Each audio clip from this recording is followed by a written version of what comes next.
Hi everyone, Steve from the Audiophiles. Welcome. Great show today.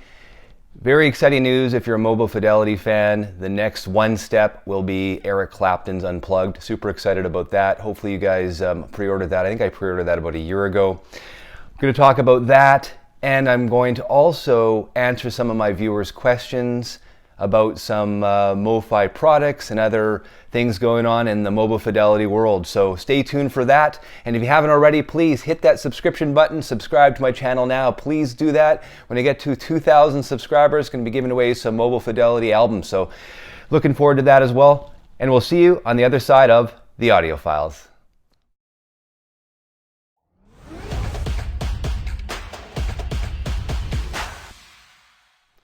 Next up, if you're a one-step fan, Mobile Fidelity Sound Labs fan, expect this one-step Eric Clapton's Unplugged to be shipped probably within the next month or end of April, if all goes as planned. I'm super excited about this. I think I pre-ordered from Music Direct over a year ago now, so I know looking at some of the Facebook Mobile Fidelity groups right now, Music Direct is no longer taking any pre-orders on this one, so just a heads up there. I don't know the reason for that, but that's what their customer service has said. So if you haven't pre-ordered already, well, I mean, wait. Hopefully they look at all their numbers, and you'll be able to do that again very soon before, obviously, the release of Eric Clapton's Unplugged. This is probably my favorite Unplugged album. I mean, there was the Neil Young Unplugged in the early 90s, and of course the Nirvana Unplugged. This is probably my first choice. I had this cassette years ago. This is the Chris Bellman pressing. Sounds great as well, but I mean, I can't imagine it sounding, the One Step by Mobile Fidelity sounding, obviously it's going to sound better than this, cut at 45 RPM, getting all that tape onto the 45 cut. I think it's going to sound incredible. It was recorded, the actual concert itself was recorded on a digital tape, just so everyone knows. Mobile Fidelity took that original digital tape, mastered it, and then cut it to vinyl. And that's what you're going to be hearing when it's released sometime in April. So excited about Eric Clapton's Unplugged. Can't wait for it.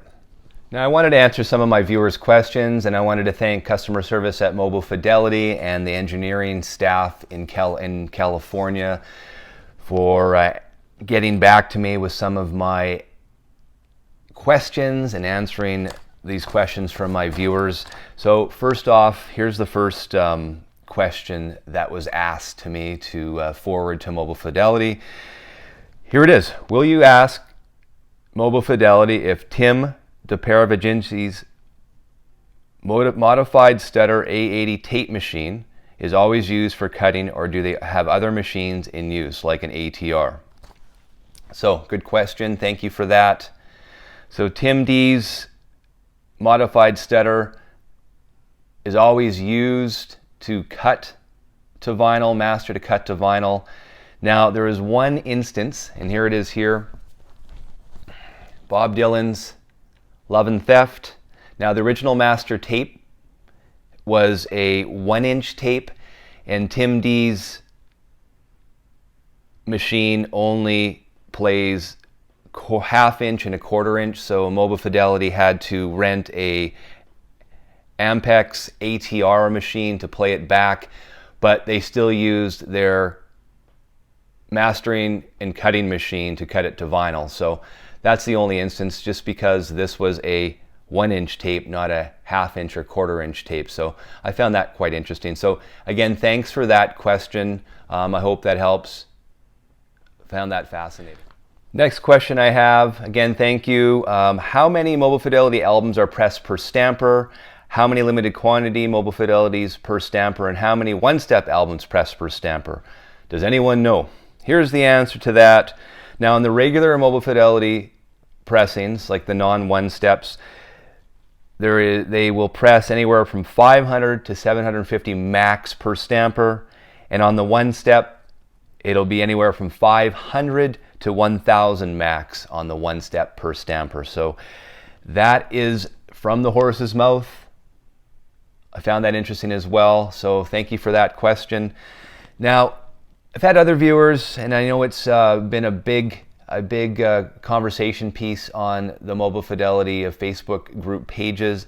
The whole banner on the top of the different Mobile Fidelity albums, and I'm going to show you a few here, and we grab them. I have a couple here. We've been through it before. So this is the silver label.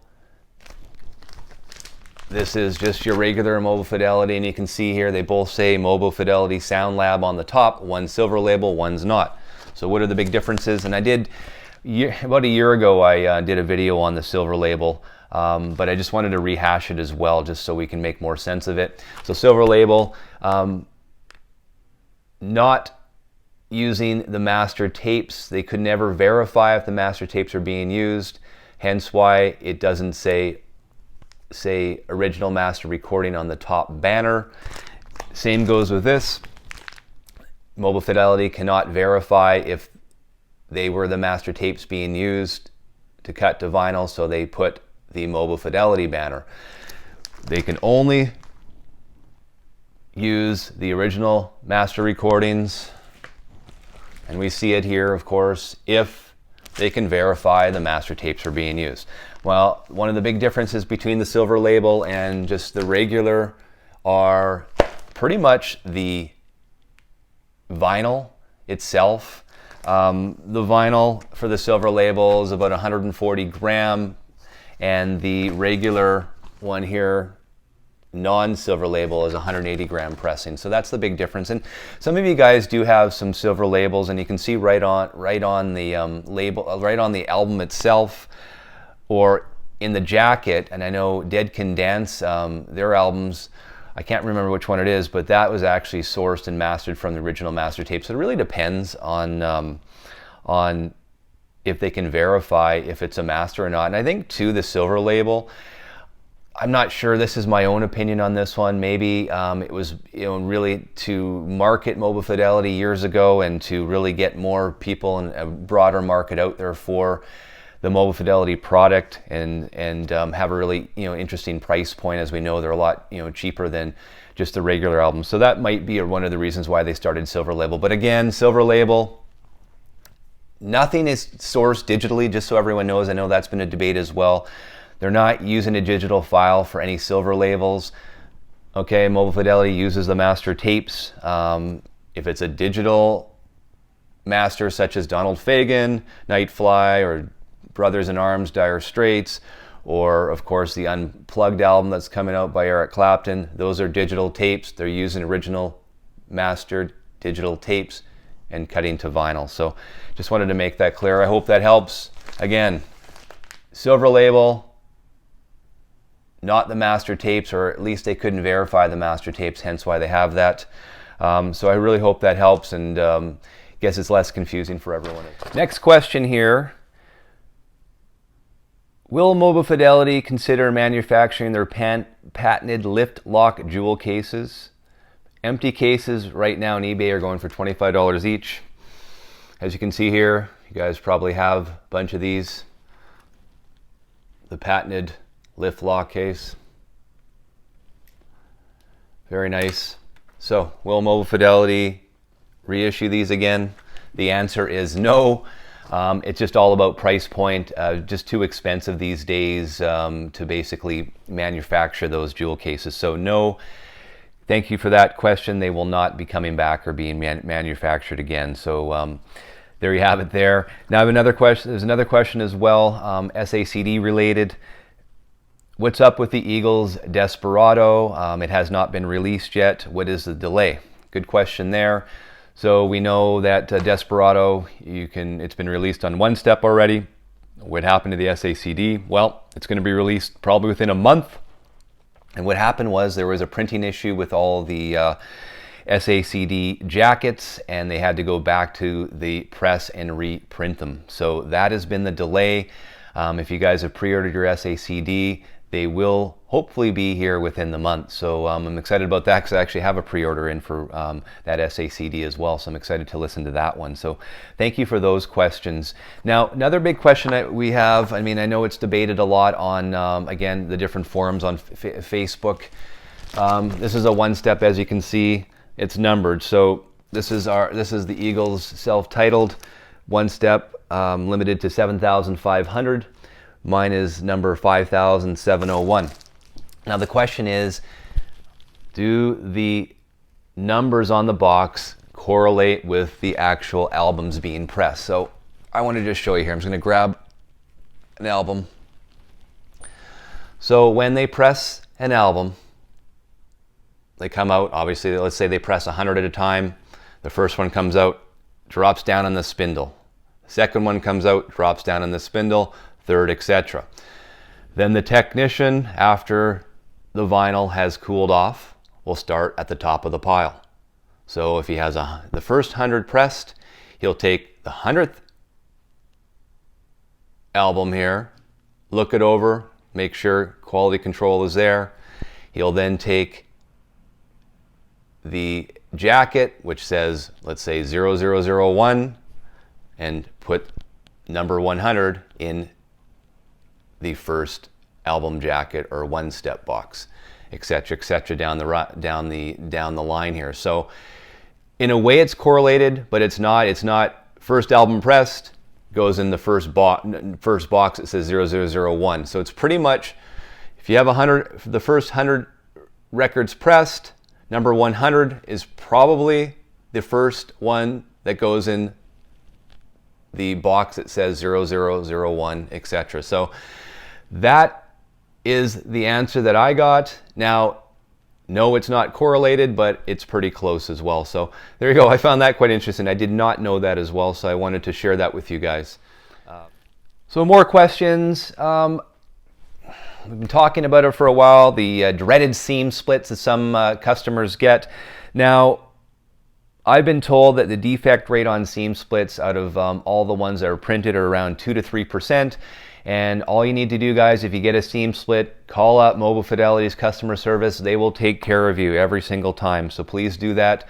Now, just a little bit of a fun fact here, and I didn't know this. All albums pressed by, let's say, Mobile Fidelity, not pressed, all of the jackets that are printed by Mobile Fidelity or Analog Productions or some of the other big players are all printed at a company called Studer Printing. So all of them are printed and manufactured at the same plant, which I did not know, so I found that quite interesting as well. But again, the seam split, I know it's a big pain. If you have a problem with it, if you have a seam split, call them, email them right away. They'll hook you up, they'll look after you. Don't sweat it as well. Now, 33 RPM Super Vinyl by Mobile Fidelity, we're going to see more of that being released over the next year as well. And now, I was asked, are those going to be limited quantities like we get with, you know, some of the, you know, the Bob Dylans or whatnot? Now, it's really going to depend on demand. So, for instance, if the ELO Super Vinyl that comes out, I think in the next couple of months, is in high demand, it's not going to be limited. They'll continuously press it, just like they're pressing more and more of the Dire Straits Brothers in Arms as the demand is there. So any of the 33 RPM Super Vinyl as we go forward will not be limited, but will be limited depending upon demand. So if there's really not much demand for a certain pressing, then they'll limit it. But otherwise, if there's huge demand for some of their titles, they'll continuously print that album. So I hope this all helps, guys. I had fun doing the Mobile Fidelity mailbag today. Until next time, keep spinning those records and turning them up real loud. We'll see you again.